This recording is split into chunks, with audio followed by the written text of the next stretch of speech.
Hello friends, welcome to day 9 of Lullamas. I'm going to go through all of my honorable mention books of the year. Books that I loved that didn't end up in my top 9.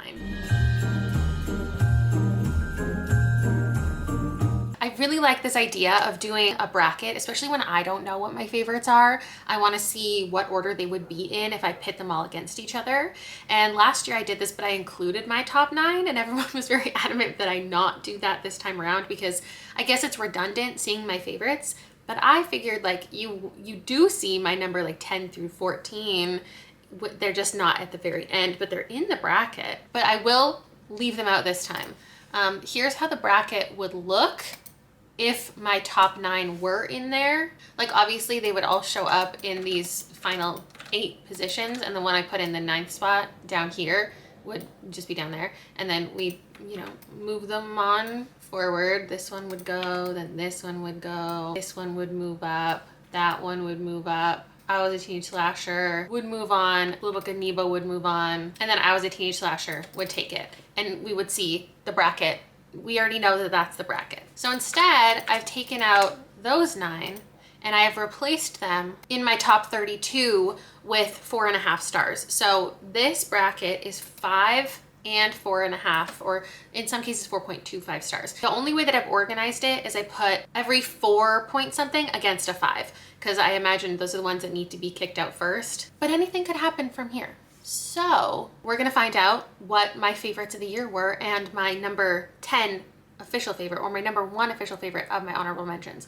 Also, sorry about the lighting in here. It's pretty dark, but this deep into Lullamas, we just have to roll with it. So the first things up against each other are The Center by Aisha Manazir Siddiqui and Housewoman by Adora Nawara. Now The Center got 5 stars. This is about a woman who's introduced to this strange, isolated business that makes you learn a language like kind of instantly, but you have to be alone and it costs a lot of money. She finds herself there, gets obsessed with it, and wants to learn every language. She is a book translator, and so it's really beneficial to her career. And it at the same time felt a lot like sad girl lit fic, but it also had this speculative angle. So it was very interesting. It was bold. It was weird. And Housewoman is about this woman from Nigeria who gets in an arranged marriage, moves to America, the United States, and both of the people involved in this arranged marriage didn't really consent to it properly, but she is just now in it and has to deal with it. And there are moments in the book where she is trying her best to be happy and finding joy, and then she's also miserable and unhappy, and she's being forced or encouraged to get pregnant in order to stay. And it gets very dark, and I liked it a lot, but The Center was a 5, so that one has to move on. Then we have Parable of the Sower by Octavia E. Butler and Vera Wong's Unsolicited Advice for Murderers by Jessica Sutanto. Another 5-star versus a 4.25. I really enjoyed Vera Wong. It's a story of this woman who runs a tea shop, and one day there's a dead body downstairs. Someone has like broken in, killed somebody, and left. And she assumes that it's one of her like regular customers, so she starts interrogating them all, and she is a terrible sleuth that she's convinced that she's going to do a better job than the police. So she does call the police, but she's keeping some things to herself and wants to figure it out before them. Parable of the Sower imagines a world where like climate change has really devastated the planet and people have to survive, and it's very difficult. The world is a lot more dangerous. People are really out for themselves more than ever. And we follow a teenage girl named Lauren who is creating like a religion of her own essentially by the end. She's trying to figure out the meaning of life and God, and there's a lot of other stuff going on. It's a survival story, and there's a lot of horrific imagery that we witness, and it's about her like and a community that she builds finding safety. And that one, the classic, is going to move on. Like I said, it's a 5. The next 2 I have are Ripe by Sarah Rose Etter and The Memory Police by Yoko Agawa. These were both 5s. So this is the first one that's actually difficult. Ripe is about this woman. It's kind of like workplace satire where she just works this simple kind of job that shouldn't be taken as seriously as it is. Like everybody in the company, everything is an emergency all the time, and everyone takes everything so seriously. She's really struggling with the workplace, but she's struggling with everything else at the same time. Her boyfriend is dating someone else. Her parents are extremely difficult to get along with. Her rent is raising. It's just like everything in her life isn't going great. And so she has this physical embodiment. It's a little surreal of her depression following her around. And there ends up being a lot of talk about fertility and this like looming dread following her, the idea of being a mother. And then the memory police is about objects disappearing. We have a main character whose mother who retained memories. Basically, things will disappear from everyone's memory, collective memory at the same time. Like everyone will forget birds ever existed. And then the memory police are in charge of going into people's houses and removing any evidence of birds existing, like photographs or books. And it's not about how that functions and why the government is doing it. It's just about this one character who is an author. I think I remember her being an author, and she has this editor who also has memories like her mother did. Her mother's been taken, she doesn't know where her mother is, and she doesn't want the same thing to happen to her editor, and so she harbors him. And that's pretty much what the journey is. It gets a little bit weird. She's worried about language and books eventually being something that disappears, and it's about her helping this person. This is a bit difficult. I think conceptually I want to move on the memory police. Ripe is something that I would never reread. It was exhausting to read. I think it was a very good book, and I would recommend it to people who are looking for that type of thing.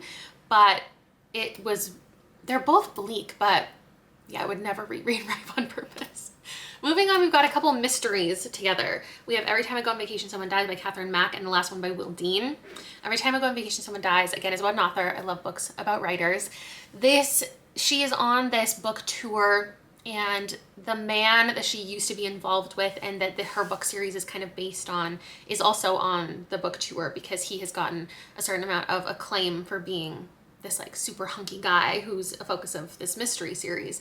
And there's somebody following the group around who seems to be trying to kill somebody in the group. And a murder does occur, and she has to solve it. And it was just so fun. It was just a really fun time. It's one of those direct-to-reader style mysteries that is a book that's very aware it's a book. So it was so fun. And then the last one is so difficult because I can only tell you about like the first 60 pages of the book, and then there's a reveal that changes the entire trajectory of the story, and that's like the big twist of the book. And so all you can know going in is that it's about this woman who wakes up on a cruise ship and she's alone. We get a lot of build up to that. She is there with somebody she's in a relationship with, and we get like them going out to dinner and them meeting other cruise goers, and there's like this whole established thing. And then she wakes up and nobody's there. All the beds are made. There's no like luggage for her to find. Like there's no evidence that anybody was ever there. So there's this question of, is it her? Is it based on some big conspiracy? Like, are we time traveling? Like, what possibly could be the reason that she is alone? Because we know as a reader she's objectively alone. And that gets revealed, and then the book takes off in this like wild thriller direction that was so fun. I only give it a 4.5 because I hated the ending so much. I thought it was so stupid. Not so much as like a reveal. I loved all the reveals. I loved all the reasoning behind things, but the ending dragged a little bit with explanation, and then it had like this epilogue that was just bad. Every Time I Go on Vacation, Someone Dies, I gave a 5-star. So that one is going to move on. Next, we have two Percival Everetts together because The Trees I gave a 5. I reread portions of it this week, and I moved it from the 4 point something that I wasn't sure about when I originally vlogged it to a solid 5. And then James, I loved the writing, but it was only a 4.5. So we have to move on The Trees, which is this crime novel about these deaths that keep occurring, and there is a dead body found at all of them, and it's the same man. That's how it's reported, and that's what we come to understand. And just the explanation of it, and then following all the police officers who are trying to uncover what it is. And then just, it's very satirical, it's dark, it's funny, it's about collective anger, it makes us sit in violence a lot. I just loved everything that it did, and I wasn't sure when I originally read it, but I'm sure now. And then James is a retelling of The Adventures of Huckleberry Finn from Jim or James's perspective, giving him this whole actual character that he deserves, and I thought it was very good. Next up I have, oh, it's 2 5-stars again. I Who Have Never Known Men by Jacqueline Hartman and The Lion Women of Tehran by Marhan Kamali. This is tough because it could be recency bias, but I read, that was the last 5-star, I think, that I read of the year. And I Who Have Never Known Men was one of the first. And while I do think the top one has more broad appeal, and I would probably No, I would recommend them both pretty easily. It just has more longevity. So I know for a fact so many people have loved it. The Lion Women is such a recent release that it's hard to say if it is going to last in my memory and everyone else's the way that the other one does. But I enjoyed that one more, The Lion Women. It's about these girls who grow up together in Iran and how they come together, how they fall apart, how their families are so different, how they grow up to feel very differently about things. Horrific things happen between their friendship and they fall apart and they come back together for reasons. It's very bleak, but there's something just so, it's the writing. The writing is so good. And I Who Have Never Known Men is such a fascinating concept about these women who just like appear in this underground bunker and they don't really know, they don't have memories of how they got there, and then they do have the opportunity to leave, but the world outside is not set up for them to survive well, and it's just them trudging through. It's kind of an exhausting read, but it's so fascinating the whole time. They go to different places, they try to find out if there's anybody left on the planet, and you don't get a lot of clarity, which is nice and it's so interesting. But I don't know, it's so sad that this one's leaving in the very first round. I feel like it should go a little bit further. Next, we have two nonfictions, The Warmth of Other Suns by Isabel Wilkerson and The Rise and Fall of the Dinosaurs by Steve Brusatte. The Warmth of Other Suns is about the America's Great Migration. It talks about slavery and it interviews specific people, slavery, the impact of it, Jim Crow, and talks to a couple specific people about their family stories, and it reads like fiction. It's so well done. I would definitely recommend it more than The Rise and the Fall of the Dinosaurs, and also I gave it a 5, so it is moving on. The Rise and the Fall was so interesting. The only reason it didn't get a full 5 is because it didn't do anything outside of what any other nonfiction has ever done. Like, The Warmth of Other Suns is a good story, like it's interesting because it feels like a narrative. It also is just so smart and well written. The Rise and Fall of the Dinosaurs is just like, I learned a lot about the dinosaurs and I think that's so valuable, but there wasn't anything about the writing particularly that I was like, oh my God, I can't believe it. I would read anything that this person wrote, even if it was on a subject that I don't want to learn about. If Isabel Wilkerson wrote something else, I'd probably pick it up regardless. Then, oh, we have 2 5-stars again. But Brat, when I read it, it was a questionable 5, and it only was like a month later that I committed to it being a 5. Horror movie, actually, it's definitely a 5, but sometimes I think about it compared to my favorite Paul Tremblay, and I wouldn't put them on the same playing field, but I guess that's the difference between a great 5 and like an all-time favorite 5, or what people call 6-star read. So the Paul Bears Club's a 6-star read. This is a 5. I think I've just forgotten a lot about it now. It's about this man who grew up making this like a cult classic movie, a guerrilla film with his friends, but it never actually came out, just like clips of it. And there's all of this lore around making of the movie and rumors, and he's the only one who knows because he's the only surviving member. And what's so fun about it is you're in a bunch of different like timelines, and there's so many different ways that the story is being told. You're reading people's scripts, reading the scripts who are going to be making the movie like officially in the current timeline. Then you're flashing back to the original story, and the director and the people who are working on the movie, whose idea it was. It's all very interesting. It wasn't scary from what I remember, but I just love Paul Tremblay's writing. Brat is about this guy, Gabriel, who is in this house and he has to get it ready for selling or whatever. And he has sick or dead parents, and he has a brother, and him and his brother have very strange, like they're very unlikable characters. Everyone in the book is very unlikable and it feels really pointless, but for that it's definitely for me. There's just a lot of like slurs and ableist kind of language that they throw out at each other, so that's why I wouldn't recommend it kind of broadly. And the house is just doing weird stuff, and he's reading books and stories that his parents have left behind, and it's impacting him and the house. I know it's horror movie, but I obviously didn't think of horror movie in my top 9, so it's not like one of my favorite horrors of the year, but it is still one of my favorite horrors of the year. So we have now moved on 8, and we have to go to the other side and move on 8 from here. First up, nonfiction again. Yearning, Race, Gender, and Cultural Politics by Bell Hooks and All in Her Head. The Truth and Lies Early Medicine Taught Us About Women's Bodies and Why It Matters Today by Elizabeth Coleman, MD. So Yearning is exactly what it says, race, gender, and cultural politics. This is a book that for the first half I didn't feel like was going to be a 5-star because it was too smart for me to understand. There was a lot of words I needed to look up. It took a long time for me to grasp the concepts because Bell Hooks is a genius. But the second half, the essays were more, I guess, accessible, or I appreciated what the book set me up for once I understood all the concepts. The essays that she was telling us about, like the history of quilting, or there's an essay about Zora Neale Hurston that I loved.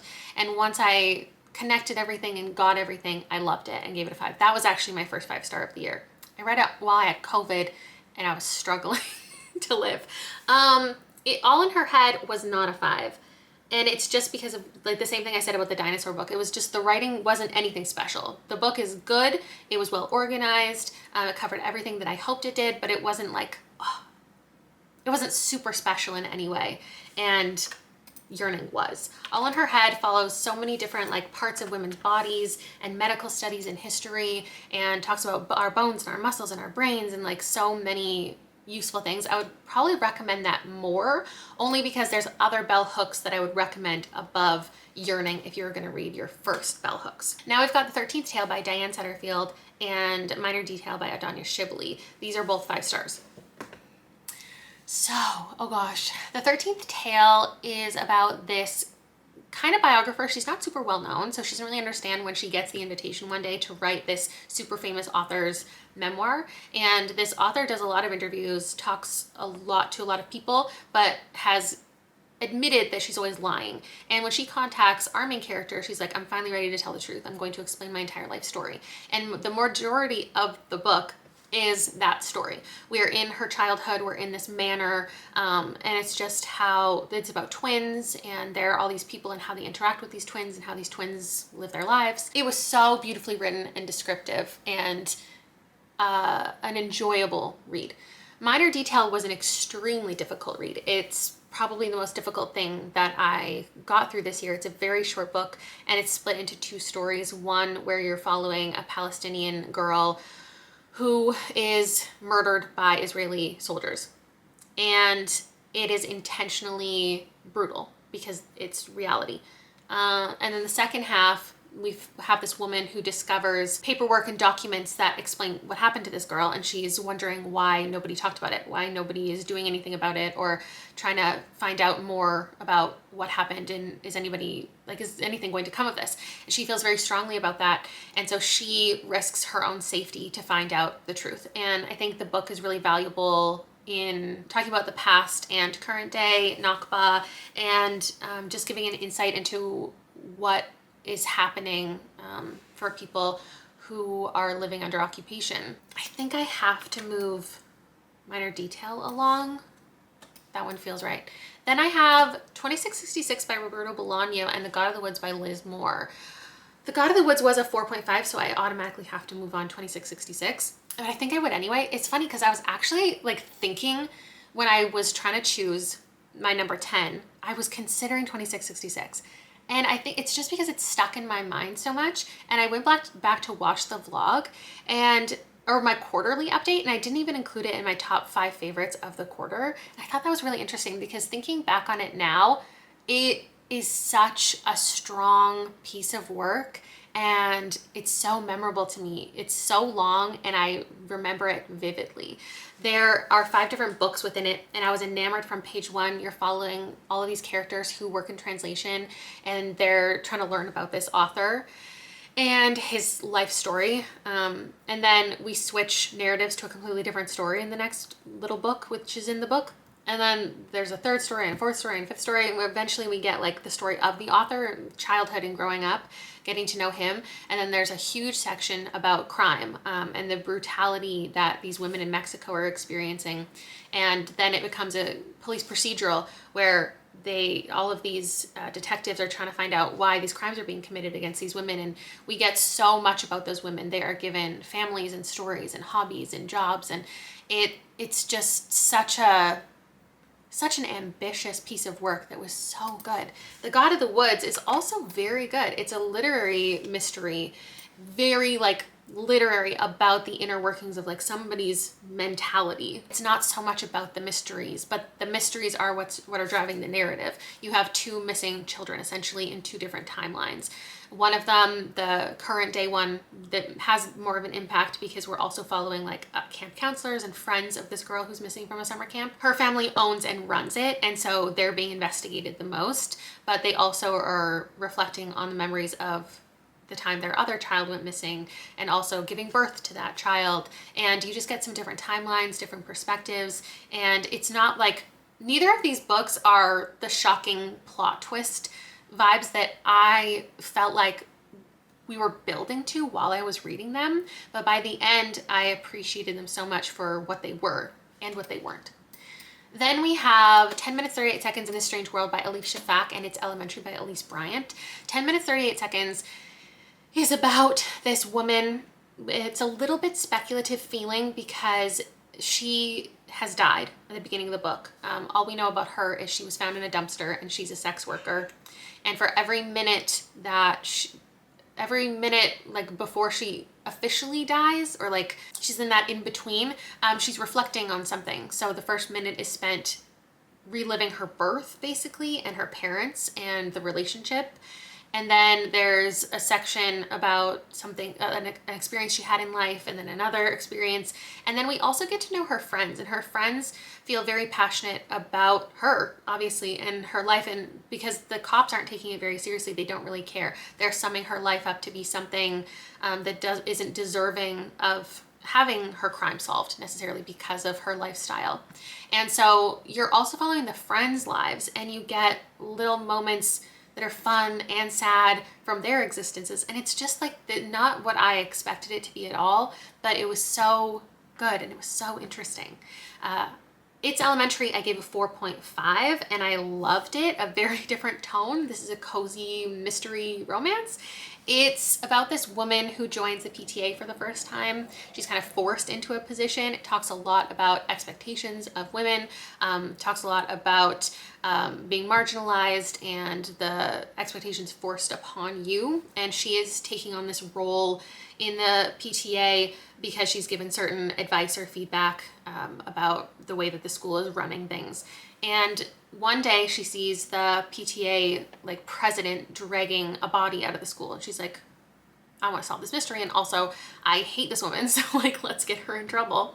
But then she's also like has this romantic situation going on. She also is dealing with her young child in school and having to support her and just being a great mom, trying to balance that with her career and her ex. And it's all just like very well-rounded and has some like a couple different mysteries kind of going on at the same time.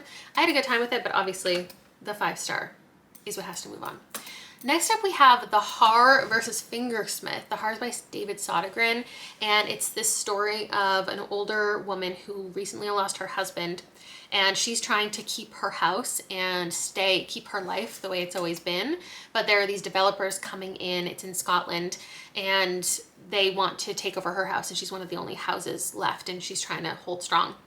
And then one day, out of the Har, the fog and the mist on the ocean, comes this monster, and it gets very gory and very intense, and I think it's the closest to like splatterpunk that I've ever given a 5-star. So I had a good time with it. It's very strange, and there's some surprising elements that I really liked. Fingersmith is a story of this girl who grew up orphaned, and the family that takes her in, there are some things that she has done to con people, and that's what expectations are on her. It's historical, and this story kicks off when she has this opportunity to go to the house of this woman and get the woman to marry her uncle under like false pretenses, and she has to pretend that she has this job there and that she knows what she's doing, and befriends this girl and convinces her to marry this guy. And she ends up kind of changing her mind and getting to know this girl, and has she's a little more reluctant than she thought she would be. And there are some reveals regarding both of the girls. Very interesting. This is the kind of thing that I recommend to people who don't love thrillers and mysteries, but they want to still experience like twists and turns in their books. It's very good. I don't know which one to move on. Like neither of them are all-time favorites, obviously, because they weren't in the top 9. Both of them, halfway through the book, I was like, this isn't gonna be a 5. And then at the end, I was like, was it? So I don't know. I think I'm moving on to horror. Does that feel right? I don't know. Next up, we have, The Magician's Assistant by Anne Patchett and A Dangerous Collaboration by Deanna Raybourn. The Magician's Assistant is this very slice of life, small little intimate story. This woman grew up working as a magician's assistant, and then they eventually got married after decades. And he dies, and she doesn't feel like she has a lot of worth. She doesn't really know what to do with her life. She has all the money she could ever need. She has friends. She has like everything. And she gets invited by the magician's family, who hasn't seen him in like a decade, to their family home. And she just like goes, and they get to know him better through her, and she gets to know him better through them. And she finds like this community she didn't know she needed. And it's not a soft, warm story necessarily, but it's like a grief-filled, like, we are going through the same thing and we're gonna force ourselves to be together and get through this together. And I just thought it was really good. It was really well written. I really enjoyed it. A Dangerous Collaboration is the fourth book, I think, in the Veronica Speedwell series. And it follows Veronica and Stoker, who both work in like, I can't think of the word right now, but like science, nature stuff. They connect in a certain way, and each story, they have this random opportunity to solve crime. And so that's what the book is focused on. In this one, they're separated for some of it, or they were just separated at the beginning of the book. We like kind of jump in time. They've been away from each other for like 6 months. And then she gets this opportunity to go on this trip to see this like butterfly larva that she should be really interested in. I honestly can't remember much about the crime because it's about their relationship. It's about Veronica and Stoker. There's so much tension building in this series. And this one is like, this one's so good. She's worried about the way his ex might be impacting him. We've met her in another story. And the only reason this was a 4.5 is because I said out loud in a video one time, I will not give the Veronica Speedwell series, I won't give a book in the series a 5 until they get it on.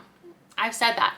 And at this point, like, I don't really care because what happened in here, it was excellent. I did a spoiler vlog for it. You see all my reactions while I'm reading it for my channel members.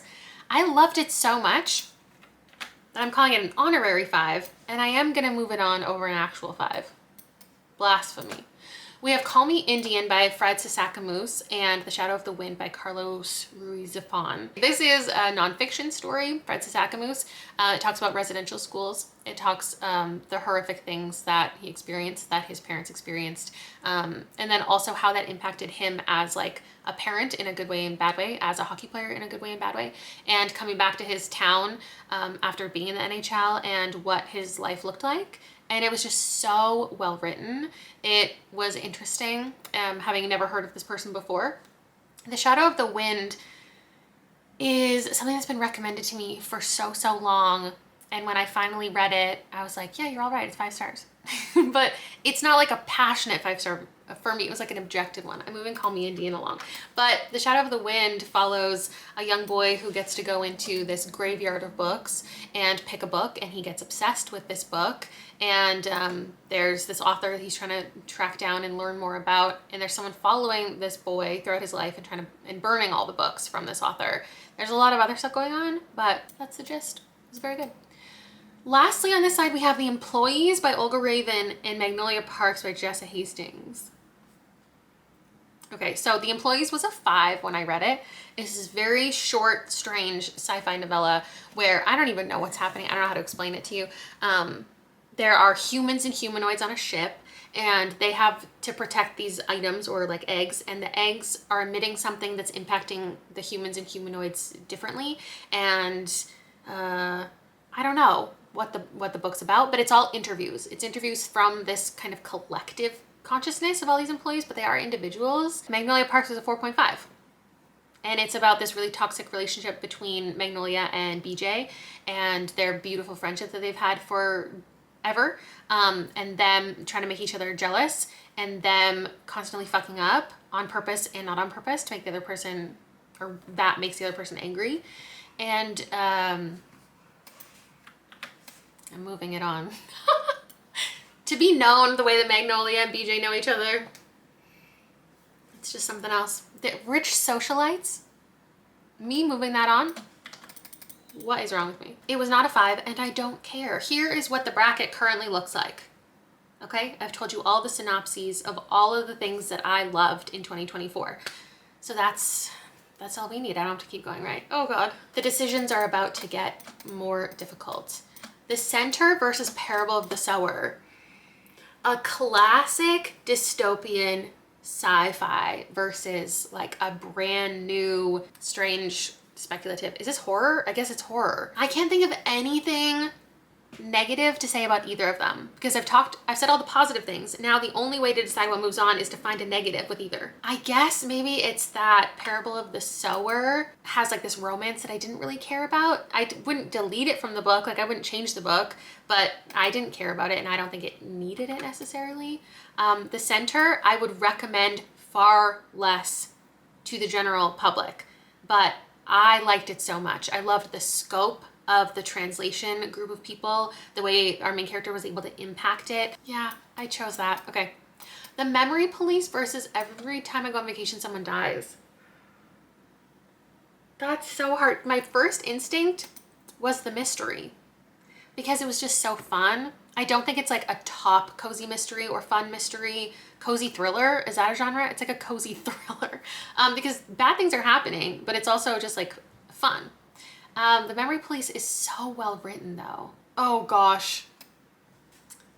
I am gonna move that on. I might regret it, but I think, am I just gonna choose the newer one every time? The Trees versus the Lion Women of Tehran. Oh, that is so hard. I've read them both so recently because I reread The Trees. Not every page, but I reread a good amount of it. And this one I read, I think, yeah, the historical fiction, the general fiction is just works for me more than the crime book, though I really liked that one. I'm gonna regret that. The Warmth of Other Suns versus horror movie. I remember this one coming. And I don't know the answer. Like, I think objectively The Warmth of Other Suns, like how am I gonna rate a stupid horror book above something that was, she spent like 15 years researching and is one of the longest books I read this year and never lost my attention. Yeah, I think I just have to move that one. Maybe if I reread Horror Movie and I was reminded of how much I really loved it, I would change my mind, but in this moment, that's just what has to happen. Okay, what are we doing here? Yearning versus Minor Detail. It's Minor Detail because, like I said, half of Yearning, I remember, well, I struggled through both of these books, but for very different reasons. Minor Detail had more of an impact on me. 2666 versus 10 minutes 38 seconds in a Strange World. No, this is so hard. I would recommend more the bottom one. I would be more likely to reread the bottom one. But there was something so memorable about 2666. Yeah. The Horror versus A Dangerous Collaboration.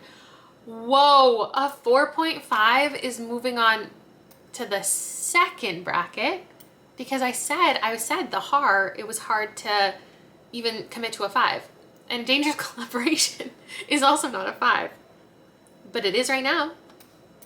It is right now. Call Me Indian versus Magnolia Parks. She's unhinged. I get that I'm wrong statistically, but like I love Magnolia Parks. Like I ate it up.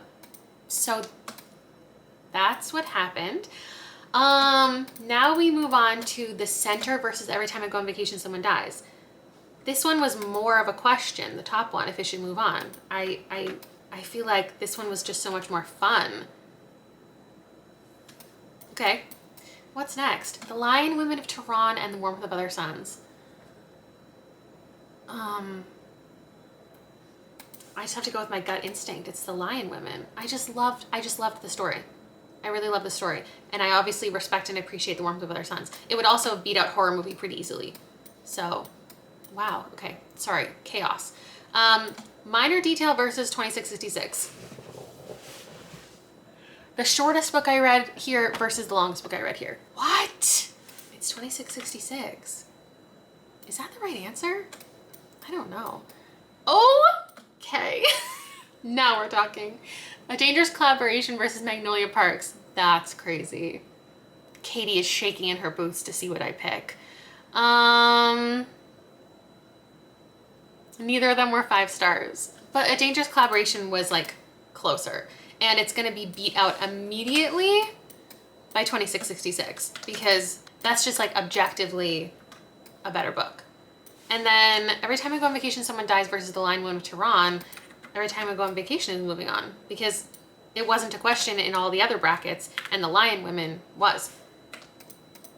So now, should I have talked more about why I'm kicking them out? Like finding a negative? I forgot what my entire goal was. I'm just like, I'm perplexed that this is what has happened. Yeah, I mean, though, honestly, like I just said, when I was trying to pick that number 10, 2666 was a contender, and Every Time I Go on Vacation Someone Dies was on my list. Like it was in the stack for a minute.